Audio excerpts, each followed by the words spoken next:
नमस्कार दर्शकों, आज की हमारी स्पेशल पड़ताल में आपका स्वागत है।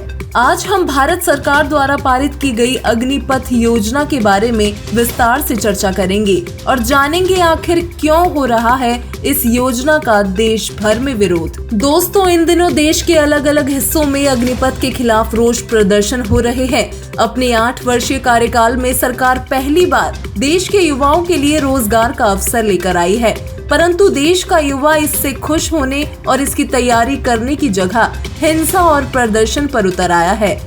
सरकार की स्कीम अग्निपथ की 4 वर्षीय खामी इसका सबसे बड़ा ड्रॉबैक है। युवा बेरोजगारों द्वारा कई ट्रेनें जलाई जा रही हैं, तो कहीं दूसरी सरकारी संपत्तियों को नुकसान पहुंचाया जा रहा है। सोचने वाली बात ये है कि आखिर सिर्फ 4 साल के लिए किसी को सेना में भर्ती कराने का क्या मतलब।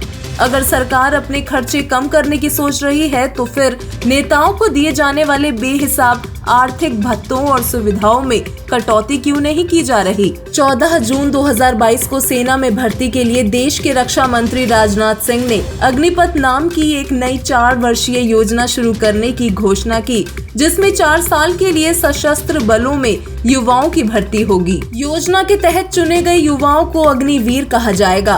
अग्निपथ योजना के तहत सशस्त्र बलों में 4 साल के लिए युवाओं की भर्ती की घोषणा की गई है, जिसमें इस साल करीब 46,000 नौजवानों को भर्ती करने का ऐलान किया गया है। केंद्र सरकार की इस घोषणा के बाद से देश के अलग अलग राज्यों में इसके खिलाफ भयंकर असंतोष नजर आया है। देश के कई राज्यों में युवा इस योजना के खिलाफ विरोध प्रदर्शन कर रहे हैं। युवाओं का मानना है कि ये नौकरी नहीं मजाक है और इसको करने के बाद भी जीवन में आर्थिक अस्थिरता सदा बनी रहेगी। आइए सबसे पहले जानते हैं आखिर क्या है अग्निपथ योजना। अग्निपथ योजना के मुताबिक युवाओं की सेना में भर्ती अब 15 साल के लिए नहीं बल्कि 4 साल के लिए होगी और उन्हें अग्निवीर कहा जाएगा। फिलहाल अग्निवीरों की उम्र 17 से 23 वर्ष के बीच होगी और उन्हें 30 से 40 हजार प्रति माह वेतन मिलेगा।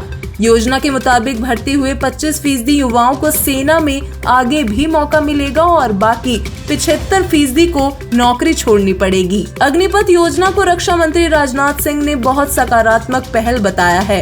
उन्होंने कहा कि इससे युवाओं को सेना में भर्ती होने का मौका मिलेगा। इससे देश की सुरक्षा मजबूत होगी। इसमें नौजवानों को मिलिट्री सर्विस का मौका देने के लिए लाया गया है। इससे देश में रोजगार के अवसर भी बढ़ेंगे। इसके अलावा सेना में रहते हुए मिले अनुभव से विभिन्न क्षेत्रों में नौकरी भी मिल सकेगी। अग्निपथ योजना को लेकर लोगों के विचार क्यों बटे हुए हैं? बहुत से लोग इसे सही कह रहे हैं तो वहीं बहुत से लोग इसकी आलोचना भी कर रहे हैं। हालांकि केंद्र की इस नई योजना पर रक्षा क्षेत्रों से जुड़े एक्सपर्ट्स की अलग अलग राय है। कुछ ने इसे सकारात्मक बताया है, जबकि इसके विरोध में भी राय दी गई है। रिटायर्ड मेजर जनरल शिवनान सिंह ने एक मीडिया चैनल से कहा कि सेना में किसी को 4 साल के लिए शामिल करना पर्याप्त समय नहीं है। आखिर क्यों हो रहा है अग्निपथ का विरोध? अग्निपथ लाने का एक सबसे बड़ा मकसद ये है कि सरकार को सैनिकों को दी जाने वाली पेंशन के बोझ से मुक्ति मिल जाए। यही वजह है कि युवा अब सड़कों पर नजर आ रहे हैं। अभी तक सेना में 15 साल नौकरी करने के बाद जीवन भर पेंशन पाते थे, लेकिन अब बहुत सारे युवा सिर्फ 4 साल नौकरी करेंगे और उनकी बाकी की जिंदगी भी संघर्ष करते हुए ही गुजरेगी।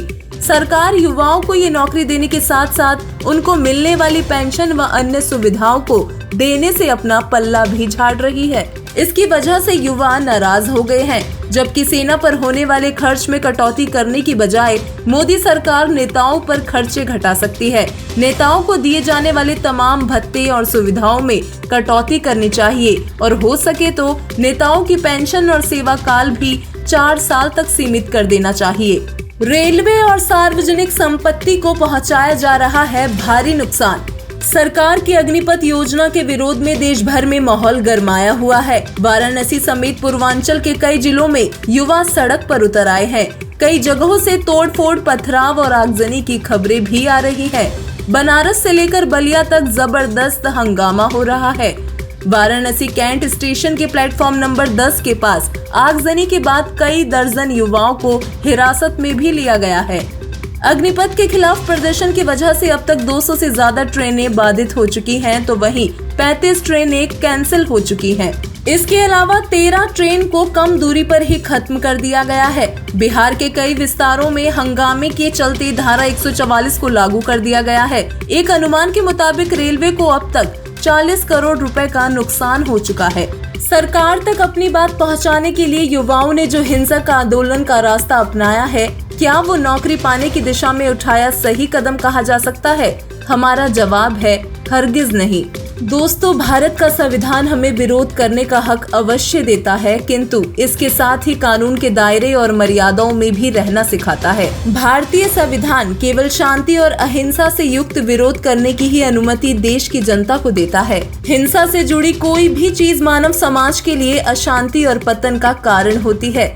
इससे समाज में केवल असामाजिकता ही फैलती है। भारत सदा से ही महापुरुषों व संतों भक्तों की भूमि रहा है। यहाँ की संस्कृति मानव को अच्छे नेक विचार और नैतिक आचरण में रहना सिखाती है। संतों की शिक्षा के मुताबिक किसी भी प्रकार की हिंसा करना अमानवीय है। जनता को चाहिए कि संवैधानिक तरीकों से विरोध करे, जिससे कि समाज में अशांति न फैले। आखिर समाज में पूर्ण रूप से शांति कैसे लाई जा सकती है? समाज में पूर्ण रूप से शांति केवल एक पूर्ण संत ही ला सकते हैं। पूर्ण संत के अद्वितीय तत्व ज्ञान से समाज में स्वतः ही नेक विचारों और अच्छे आचार व्यवहारों की स्थापना हो जाती है। उस संत के नेतृत्व में समाज ही नहीं बल्कि पशु पक्षी और अन्य जीव जंतुओं में भी सुख शांति उत्पन्न होती है। वर्तमान समय में ऐसे पूर्ण संत केवल जगत गुरु तत्वदर्शी संत रामपाल जी महाराज जी ही हैं, जिनके अद्वितीय आध्यात्मिक ज्ञान को समझकर लोगों में आध्यात्मिक ज्ञान होने से संतोष, शांति और आर्थिक स्थिरता आती है। देश दुनिया की सरकारें चाहे कितनी ही योजनाएं चला ले, लेकिन वो जनता को पूर्ण रूप से लाभ कभी नहीं दे सकती। जनता को पूर्ण रूप से लाभ केवल एक तत्वदर्शी संत ही दे सकते हैं।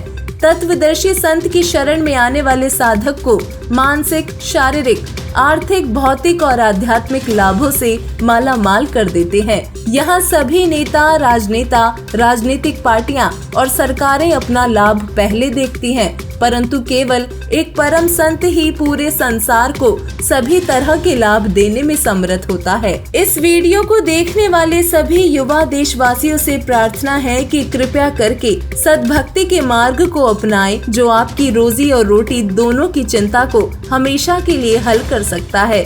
संत रामपाल जी महाराज जी से नाम दीक्षा ले और अपने जीवन को सफल बनाएं। धन्यवाद।